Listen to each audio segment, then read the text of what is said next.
here with Ajai Vir Singh, who is the founder and the creator of the Ceylon Literary Festival. Ajay, thank you for speaking to us. It's an honor to be speaking to you. How are you feeling? We are almost nearing to the conclusion of the first ever Ceylon Literary Festival. How are you feeling right now? Well, it's a good start, I would say. The fact that we have to do it in two cities at the same time and move it from Kandy, where not many big things happen, and then but it's a very important seat. University of Pennsylvania, Trinity College. So we thought, since the focus is on youth, and we launched a Future Writers program, and we launched it in Kandy, and the applications are still on. They only close on the 8th of March, and the fact we got 15 schools. So youth was an important aspect. Then to host it in two cities at this time, and then move it to Colombo. So I think lots went in terms of organizing it, and also it has bigger objectives, right? Yes. The objectives are like, so hence the foundation needs to be very strong of building it up. Objectives are that we need to showcase and profile Sri Lanka to the creative industries and show art and culture. So that's why we're focusing on literature, art, music, films. So the next generation or the young generation gets to understand that more. When they understand that more, they understand how much of wealth we have in terms of culture in Sri Lanka. And then also at the same time, we are having international authors to come. So there's a good kind of a knowledge sharing.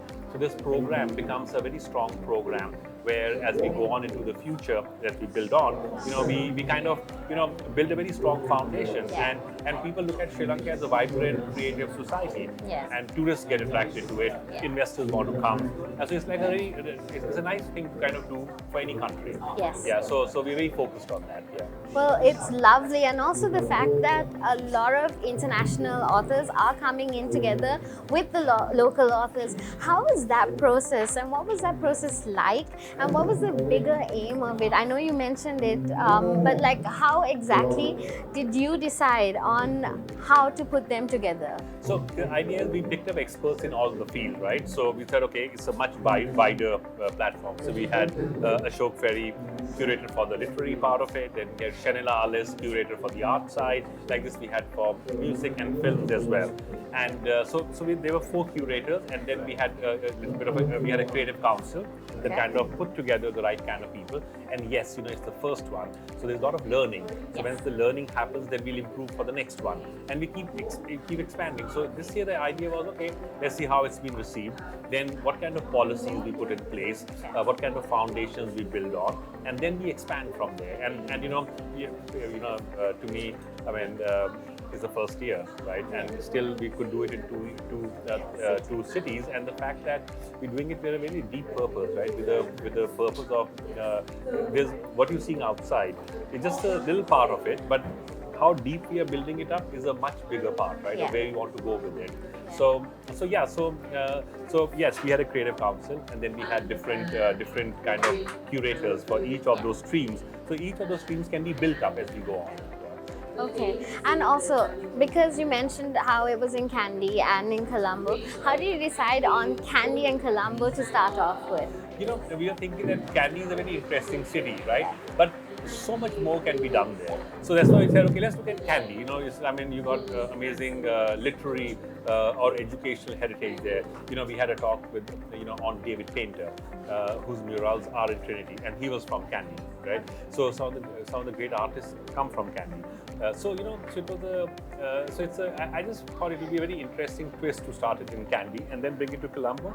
And it's structured in such a manner that tomorrow we may include Jaffna or include someone else, right? So we could expand the whole thing. That's how it goes, Well, wonderful. And also, just to speak a little bit about how, because now we have the sessions coming in, and we've had full house for most of the sessions. And what do you think, or in your opinion, how do you think the audience is taking it? What is the community response like?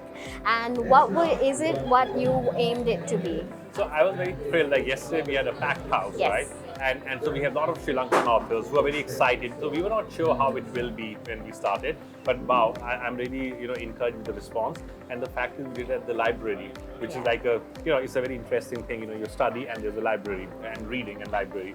So the fact we did it here was very interesting. So we had young authors, who would learn from the senior one, then we had the senior authors, then we had the international authors, then we had the young international authors. So it was a nice kind of a melting pot, right? And then we had the artists, and then we had the musicians, and the film. So I think overall, there's lots to take out, right? And yes, like I said, anything that's new, there's always little learnings, right? Yes. But the bigger picture is looking good, and that's what we want to build on. Yeah, definitely. And also, okay, one last question before I let you go enjoy the rest of the festival. Yeah. Just to speak a little bit about how the young community did get free access to the sessions, to the panel discussions, and also the workshops and all of that.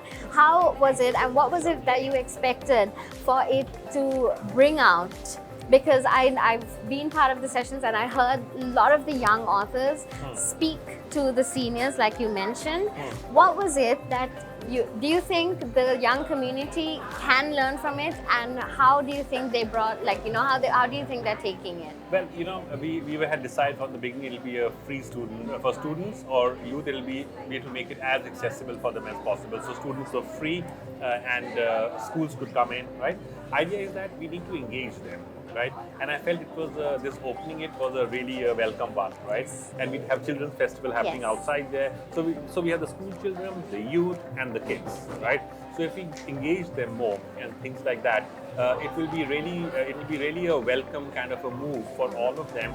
So imagine they start getting engaged and start talking to writers, right? So it encourages them to start writing, start being a musician, because a creative industry is like a soft power of any country. So if we enhance that, encourage that, then Sri Lanka will have a thriving creative economy, creative community, and also like soft power. So I think that was really encouraging that the young kids came, saw the other ones, got the books signed from them. So I thought it was a good start. Definitely. Well, Ajay, thank you so much for bringing bringing the Ceylon Literary Festival to us, and also for speaking to us as well. Thank you so much, Ajay, and have a great day ahead. Thank you.